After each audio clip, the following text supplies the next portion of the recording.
በማስከተል የምናየው ደግሞ በኢትዮጵያ ወንጌላዊት ቤተክርስቲያን መካነ ኢየሱስ የነበረውን የአከባበር ስነ ስርዓት ይሆናል። በዚያ ተገኝታ የነበረችው ሀና አብደታ ስነ ስርዓቱ እንደሚከተለው አጠናክረዋለች። እንመልከተው። ስለዚህ ወደ ጸጋው ዙፋን በእምነት እንቅረብና ኃጢአታችንን ቁመን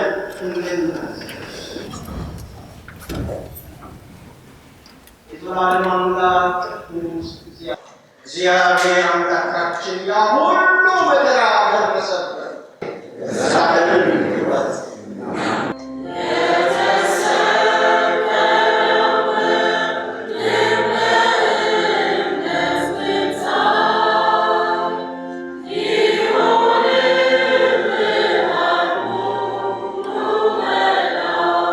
አስቀድሜ እንኳን ለጌታችንና ለመድኃኒታችን ኢየሱስ ክርስቶስ የስቅለትና የትንሣኤ በዓል በሰላም አደረሳችሁ በማለት በኢትዮጵያ ወንጌላዊት ቤተክርስቲያን መካነ ኢየሱስ እንደዚሁም ደግሞ በኢትዮጵያ ወንጌል አማኞች አብያተ ክርስቲያናት ስም መልካም ምኞቴን ሊገልጽላችሁ እወዳለሁኝ። እንግዲህ ዛሬ የስቅለት ቀን ነው።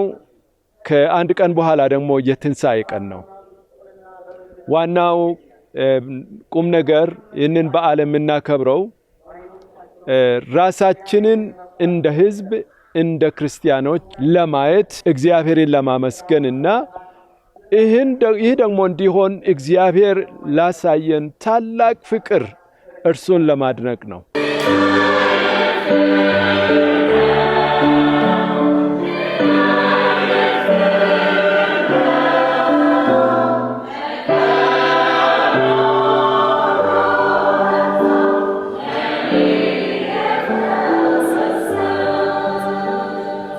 እግዚአብሔር አንድያ ልጁን ለዓለም እንዲሁ ፈቅዶ ሰጠ። ትልቅ ቸርነት ነው። ይሄ ሊደረግ የማይችል ቸርነት። ስለዚህ ለእኛም ቸርነትን ለእርስ በርሳችን እናደርግ ዘንድ ያስታውሰናል። ቸርነት የምናደርገው በበዓል ጊዜ ብቻ አይደለም።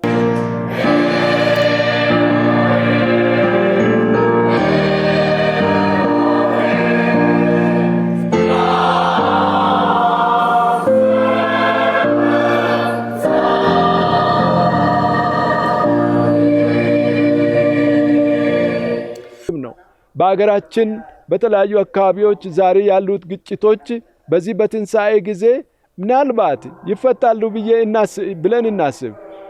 ጦር የተማዘዙት እስቲ አንድ ጊዜ ረጋ ብለው እንዲያስቡ ጥሪ ማድረግ እናስባለን፣ እንፈልጋለን። ፍቅር ብቻ ያሸንፋል፣ ሰላም ብቻ ያሸንፋል፣ ጽድቅ ብቻ ያሸንፋል፣ ቅንነት ደግሞ ያሸንፋልና ይህንን እንድናስብ ላስታውሳችሁ እወዳለሁ።